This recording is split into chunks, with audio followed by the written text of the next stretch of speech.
been doing on YouTube. Um, I have just sent out your answer sheets for the final exam. They went to your Brooklyn College email. I had to it took me 3 tries.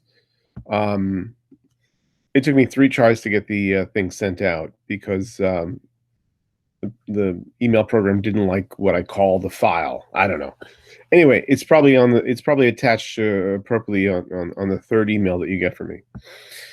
So tomorrow morning, I will send out the questions for the final.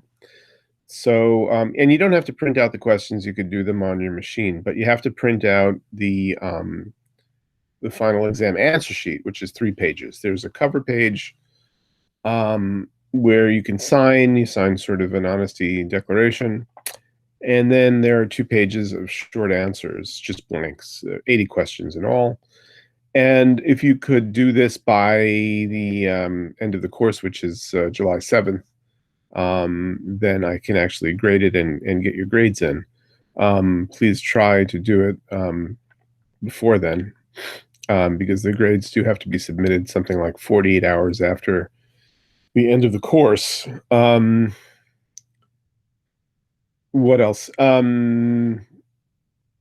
That's about it. I mean, you'll get the answer sheets in one email, then tomorrow morning you'll get something which has 80 questions on it, and it's going to be obviously a much longer document, but you don't have to print that. For tonight, I'm going to sort of give some remarks on Plato and try to connect what we are looking at in the Republic and in some of the other dialogues, which I'll mention, with our theme of the city of Athens. In my little writing on the blog, I mentioned that, in a sense, Socrates was an emblem of Athens. Socrates, the inquisitive citizen, the restless intellect, the one who wants to find justification for human behavior, the one who does not rest on simple authority or tradition. One can approach Socrates in a number of different ways. He did not write anything. What we know of Socrates is from Plato and from another student of his by the name of Xenophon. Now, Xenophon is known to us as a historian mostly, but was a close associate of Socrates. And his recollections of Socrates tend to be a little chattier, have more colorful anecdotes, and describe social gatherings in which Socrates took place. Plato's dialogues present Socrates almost exclusively as a talker. And generally there is one, sometimes more, interlocutors. And in the course of the dialogue, a question comes up, how to define something. What do we mean by justice? What do we mean by bravery? What do we mean by love? What do we mean by the beautiful? And Socrates' interlocutor, the person he's speaking with, generally has a theory. It's generally what's commonly accepted among mankind. And Socrates then begins to take it apart by cross-examination. It's the so-called elenchus, the idea of trying to hone and sharpen a definition so that you can be sure that you know what you're talking about, and then you can form an agreement. And because of this pattern, many of the earlier dialogues, which were quite short, are called the aporetic dialogues, the dialogues which result in an aporia. There is no answer. Socrates questions and questions and questions, and finally, the person who is proposing a theory, the theory like bravery means this, or justice means this, or that person has to admit that they didn't really fully understand the concept. And then Socrates says, well, maybe we can discuss it next time. And that's how they end. They end with an aporia. The Republic, of course, does not end with an aporia, neither does the Apology. The Apology ends with a prayer. and the Republic ends with a religious myth. The Apology um, represents Socrates, as I described on the blog, giving a sort of a monologue in front of a jury of 500 people. And he has three accusers, Meletus, Anytus, and Lycon, who represent different generations of Athens. They have accused Socrates of impiety, of not believing in the gods that the city believes in, of introducing new gods to the state, and thirdly, of corrupting the youth. Now, the corruption of the youth has to do with the fact that Socrates associated with some young men who eventually became um, um, the 30 tyrants who overthrew the democracy of Athens, and most notably Critias. One of the dialogues is actually named for Critias. Um, the other charges seem to have been relatively trumped up. The charge that he invented gods that the city did not believe in, Socrates says, well, maybe they mean that I refer to my daimonion, my little spirit, this little voice that he sort of hears in his head. And Socrates describes this daimonion as something that never tells him to do something, but often tells him to avoid doing things, right? Um, and he gives examples of when the daimonion interceded to stop him from doing things. One was when the government wanted him to arrest Leon of Salamis, right? The daimonion said, don't cooperate, don't do this, it's illegal. There's no grounds for the arrest." Another was when Socrates happened to be in charge of the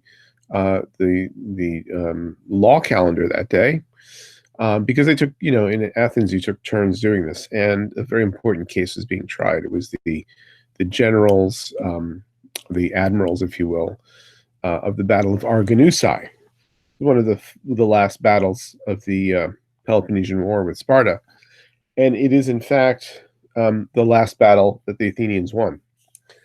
Unfortunately, the storm came up after the battle, and it was impossible to save some of the sailors, and it was completely out of the question to try to go back and recover the bodies of those sailors who had been killed and had been left in the water. So when the victorious Athenian admirals came back to Athens, they were put on trial. Capital punishment was on the table for abandoning the survivors and the dead.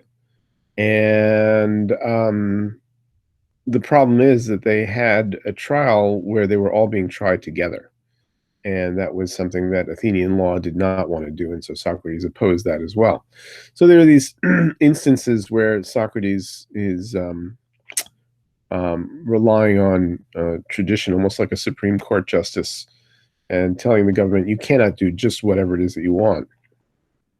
But of course, when it comes to his own trial in 399 BCE, we have to imagine this is a Socrates now who's well past 70 years old.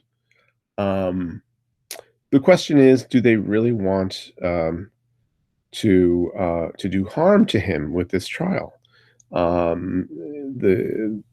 He gives an explanation as to why he behaves the way he does. He goes around asking fellow citizens, to give an account of themselves, to give an account of how they behave and what they do. And he finds that the people who work with their hands are actually pretty good at doing this. They can explain the utility of what they're doing. I make horseshoes because we need shoes on the horses. This is how I do it. But when he gets to the people who work in the more intellectual ends of things, like the priests and the singers and the lawyers, the rhetors, the sophists, right? People who work with their brains and with their mouths. He finds that these people are not very good at giving an account of what they're doing, and so he feels like that is the class of people who wants to do him harm. But do they want to just sort of slap him on the wrist? Do they want to get him to admit, old man that he is, that he was a nuisance, right? But he doesn't.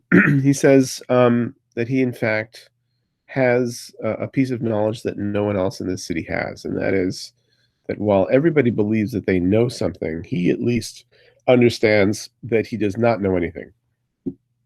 The ultimate skeptic, right? Um, and he even says that he sent his friend Chaerephon to ask Apollo at Delphi. And the question that Chaerephon posed to the oracle at Delphi was, "Is there any man wiser than Socrates?" And the oracle came back saying, "No, no man is wiser than Socrates." And Socrates thought about this for a while, and he said, "Well, does that mean that I'm wiser than everyone else?" And he thought, "Well, it's probably not the case that some people are wise and I'm just wiser. It's probably more that people think that they're wise, but at least I know that I'm not. And that's what gives me the advantage, right?" Um, the Athenians didn't like this. They didn't like the fact that he was constantly interfering, meddling in people's business. He calls himself a gadfly, like a mosquito. He compares Athens to a great horse with enormous power, but not much brain. And Socrates, by stinging the horse, can at least trouble it a little bit and make it go from you know move away from a destructive direction. Um, so in the first part of the trial, the apology, he makes his case, and they vote to condemn him, right? But then they give him an option of what the appropriate punishment should be. This is an interesting kind of um, feature of Athenian law because the accusation itself was such an unusual accusation. There wasn't a clear penalty for it. So they asked Socrates to go back and consider what he would think is an appropriate punishment for being convicted of impiety.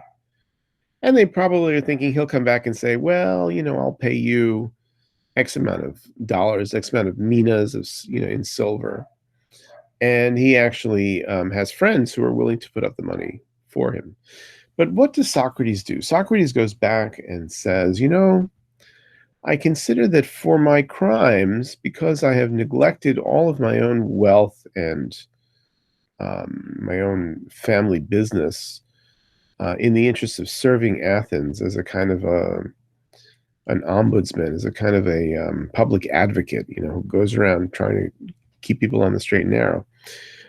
Socrates says, "In light of all that I've lost out on, I should get a punishment of being given free lunches at the city hall, the Prytaneum, every day for the rest of my life." Now, this was an honor, these free meals at the town hall, right? This was an honor that was reserved for either the people who were in office, right, which was rotating, or it was given sometimes as an honor to people who won the Olympic Games, right? Um, but for just a citizen to have the honor given to him for the rest of his life every day was extraordinary. So when the jury goes back and considers the punishment, they convict him, and they impose capital punishment. They say he is going to be put to death.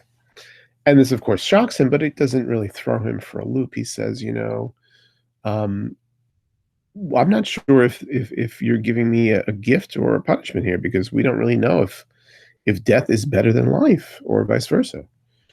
So every chance he gets, he makes the Athenians think, but he also irritates them.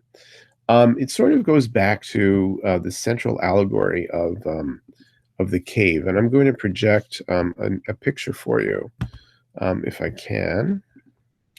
I've got to go switching over here to. Um, Hang on a second. I'm going to present a tab. All right. Hopefully, you can see this. It's really little. But in the middle of the Republic, there's this idea that people are like prisoners in a cave, right? It's dark. They're um, they're all chained together so that they can only see in one direction. And there's a fire that lights up the cave rather imperfectly behind them. So it's kind of shining on the backs of their heads. And when they look at the wall of the cave in front of them, they see shadows, right? So whoever is in the cave doing their business is walking behind them, carrying things, going back and forth, and the prisoners can't turn their head, so they can't see any of them. All they can see are the shadows on the wall. So they see essentially two-dimensional shadows of three-dimensional beings, and they can only form an imperfect notion of what life must be like, because of course the shadows are they can't tell exactly what they are. The shadows can sort of go through one another, right? Because when you see two shadows crossing, it looks like they can occupy the same space, right? And they have a very confused idea of what life is like. And they've been chained like this since their childhood. So Plato says, well, what would happen if one of them broke free, was able to turn his head around, and he saw the fire that was casting the shadows, and then he saw the things moving in front of the fire, the people that were walking by, the objects they were holding.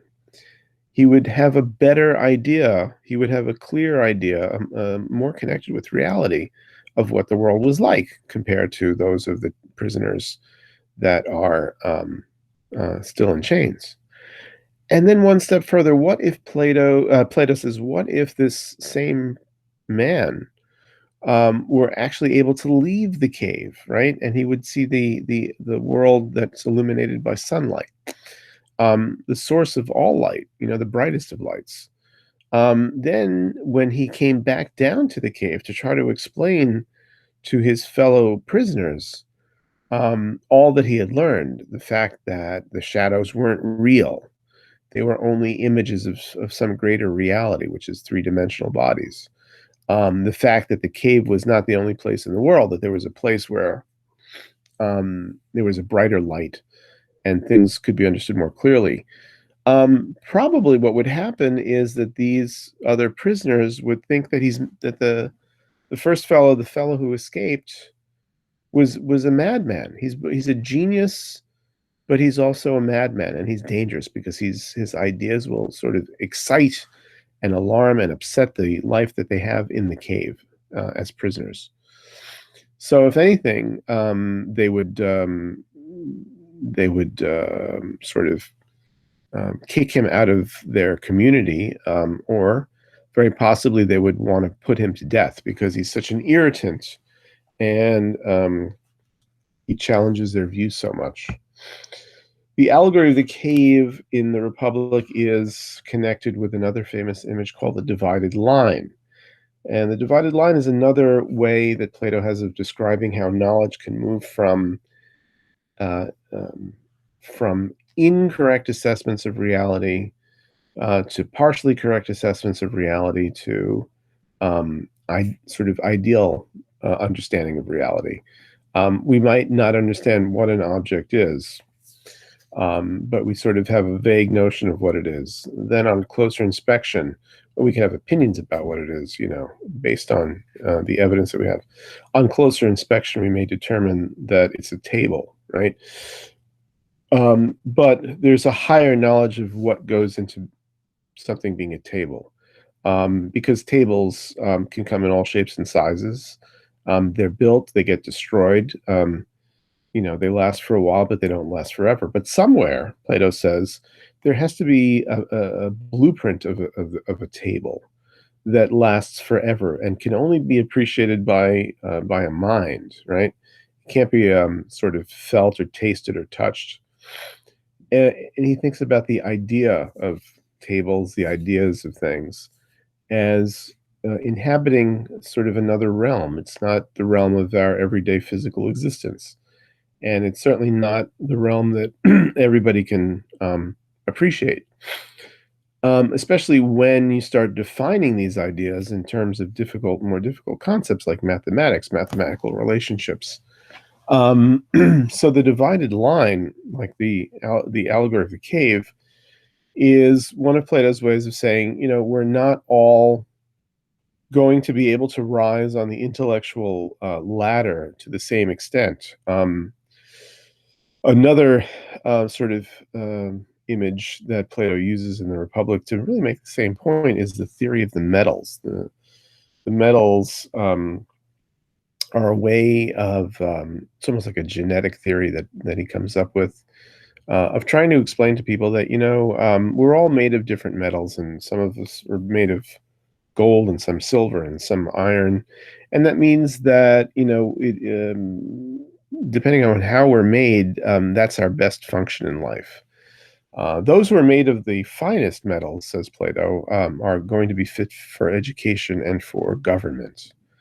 But that's not to say that it's inevitable. He says, people who are don't have a preponderance of gold in them, they might be iron people or silver people, can get together and have a child who is a golden child, and that child will be raised because in the Republic, it's sort of a pure meritocracy.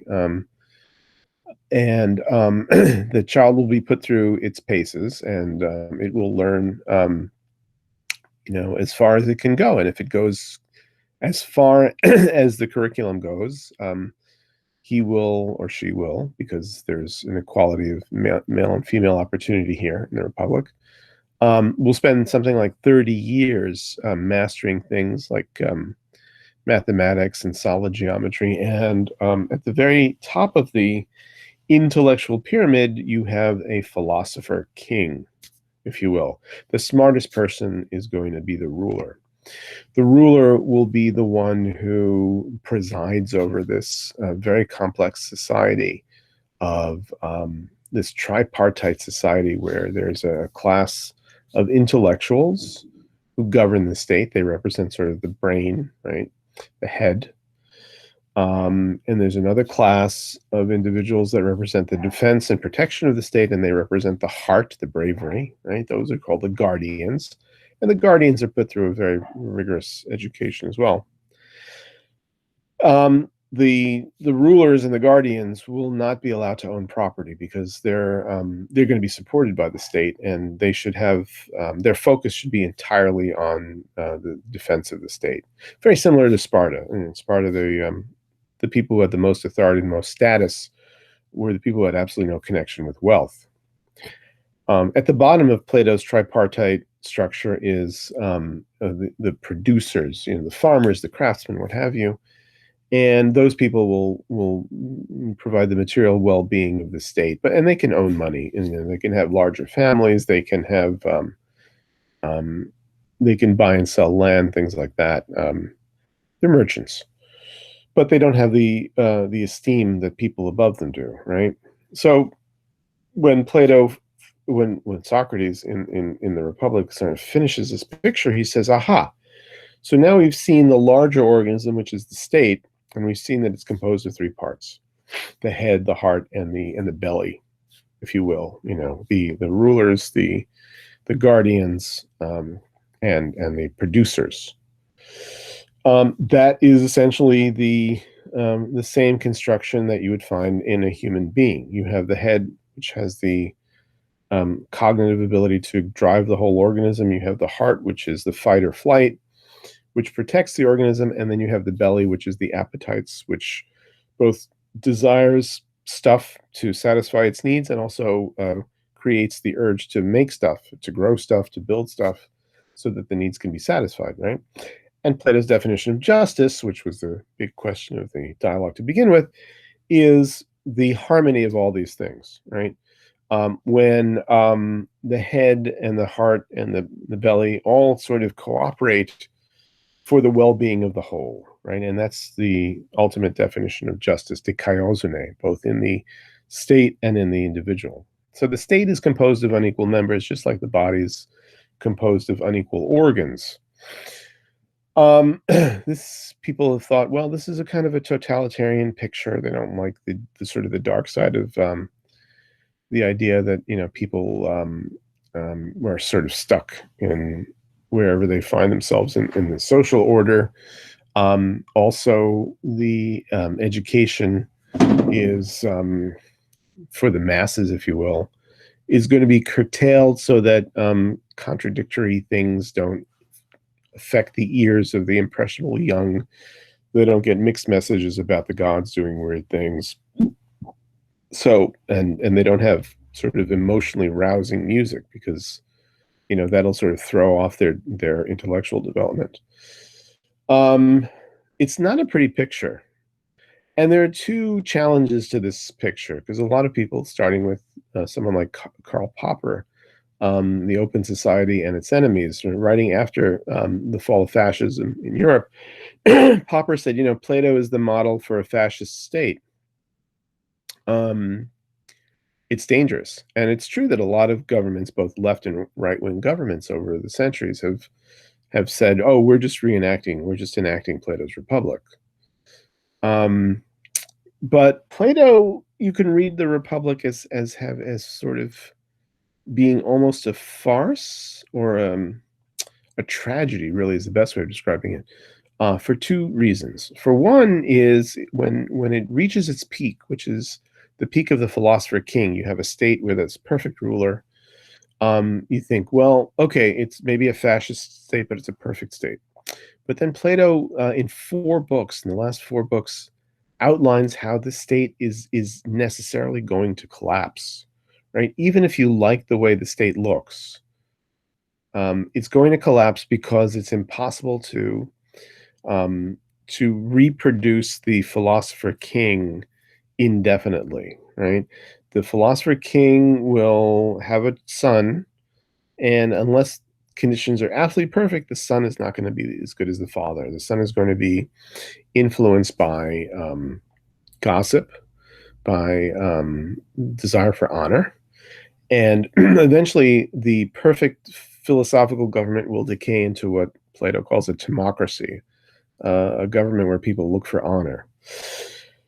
And after that, it's going to decay further into an oligarchy where people look for money as a token of honor. And after that, it's going to decompose into a democracy where people try to divide the money that everyone is after as evenly as possible.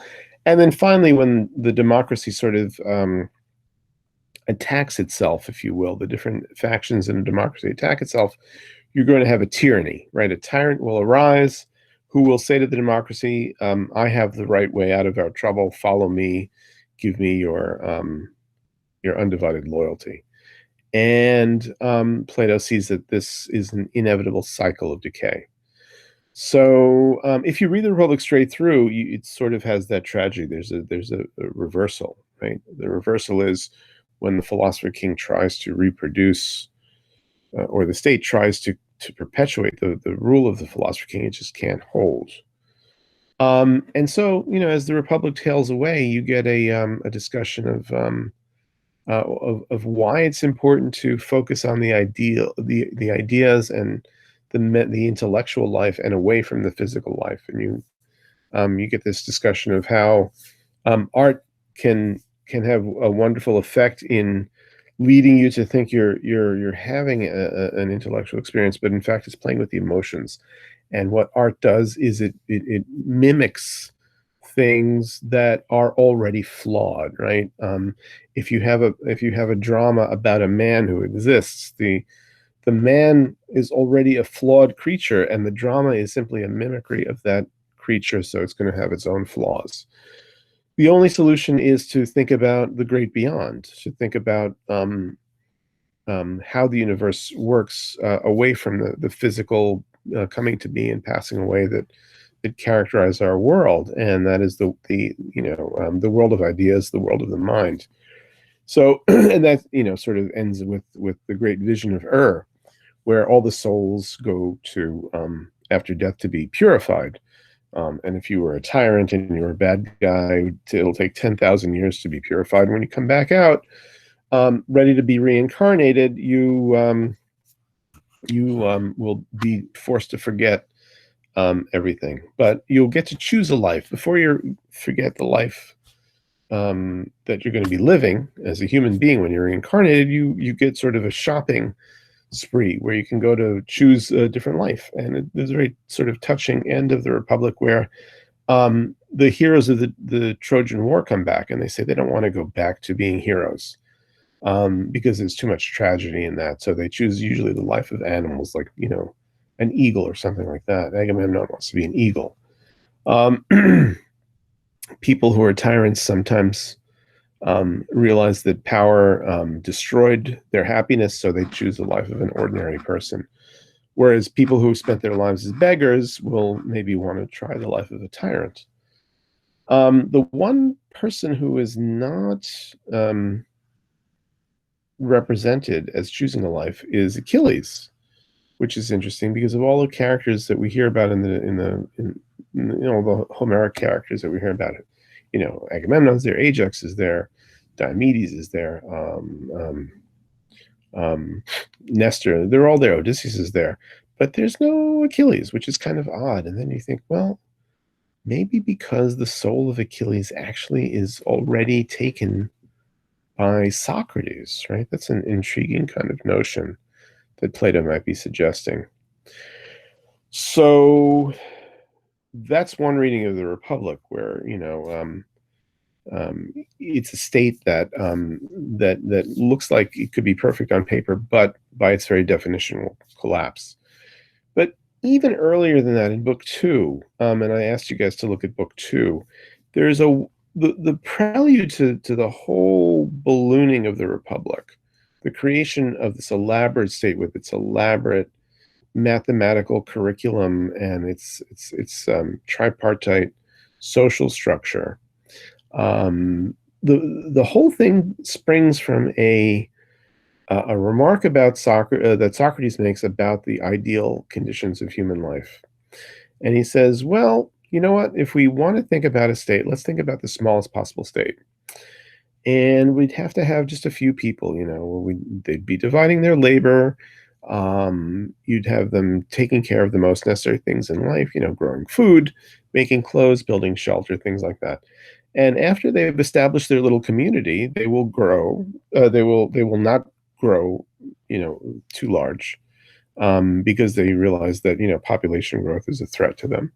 They'll be content with what they can produce. There won't be any need for import or export. There won't be any need for medicine because they're going to live on an exclusively vegetarian diet. Socrates realizes that that meat is problematic in a medical way, but it's also problematic in an economic way because as soon as you have the introduction of meat, you need grazing, you need land, and you will eventually outgrow the community will eventually outgrow its borders and will intrude upon its neighbors.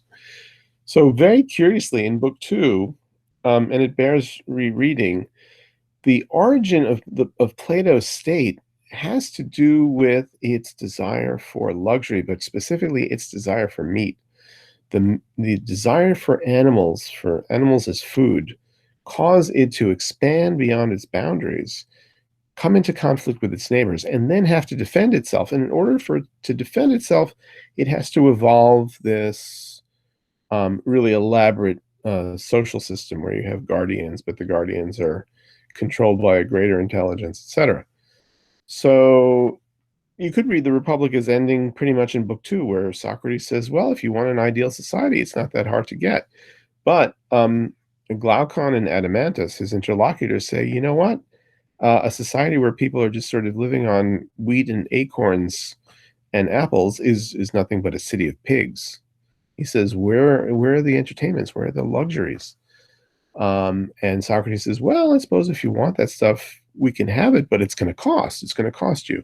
It's going to cost in manpower. It's going to cost in land.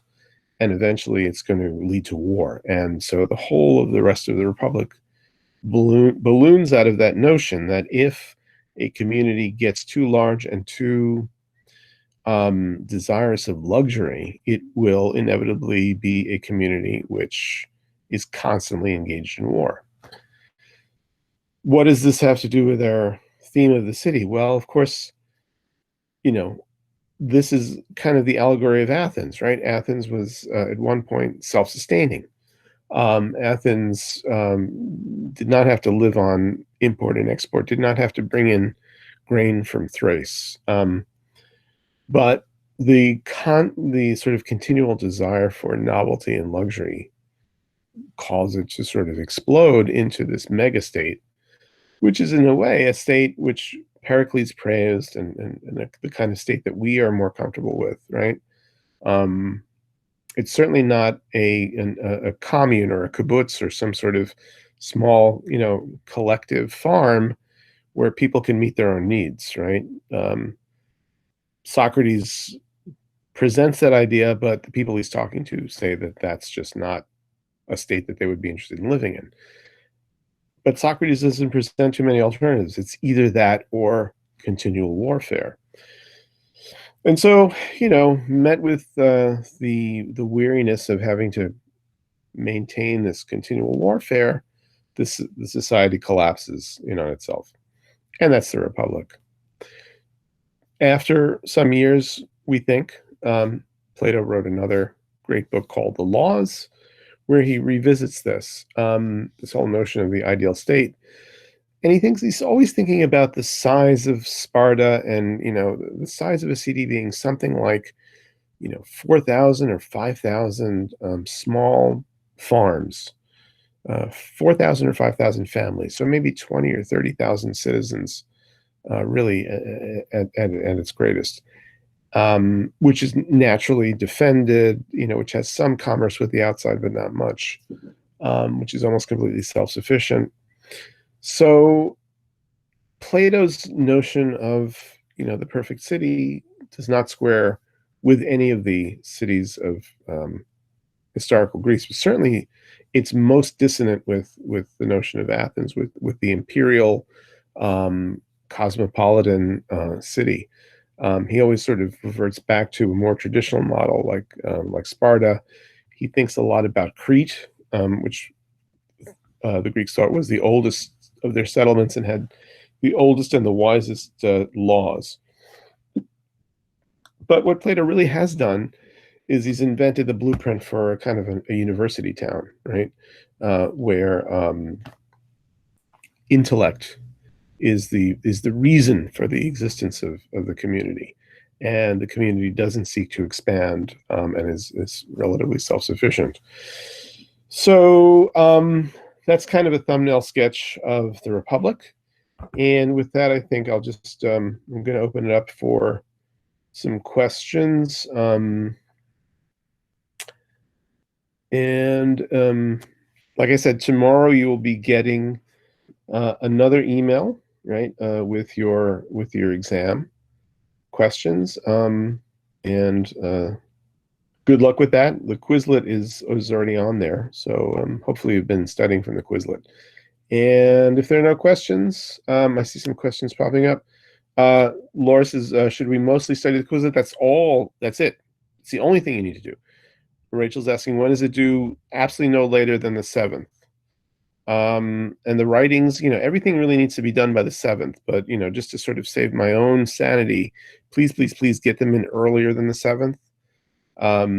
Because otherwise on the 6th, I'm going to be faced with reading 300 essays and grading 35 finals. And then, it's going to be hard for me to do. So you'll see your final exams tomorrow. Okay. And with that, I will say good night, and I will see you if you want to come back for Rachel's asking, do you write? Oh, it's all, no, you write the final. The final is all multiple choice.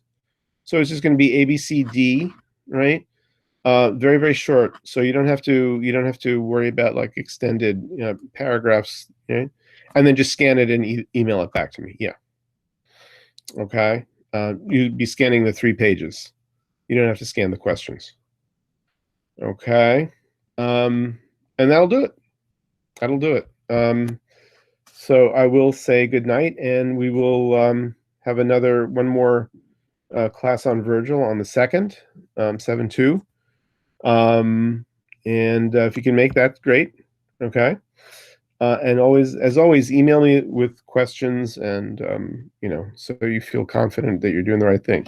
Remember, it's the daily questions, the 12 essays and the final. That's your, that's your the entirety of your responsibility for this class. Okay. All right. Good night, everybody. I will see you soon. Thank you.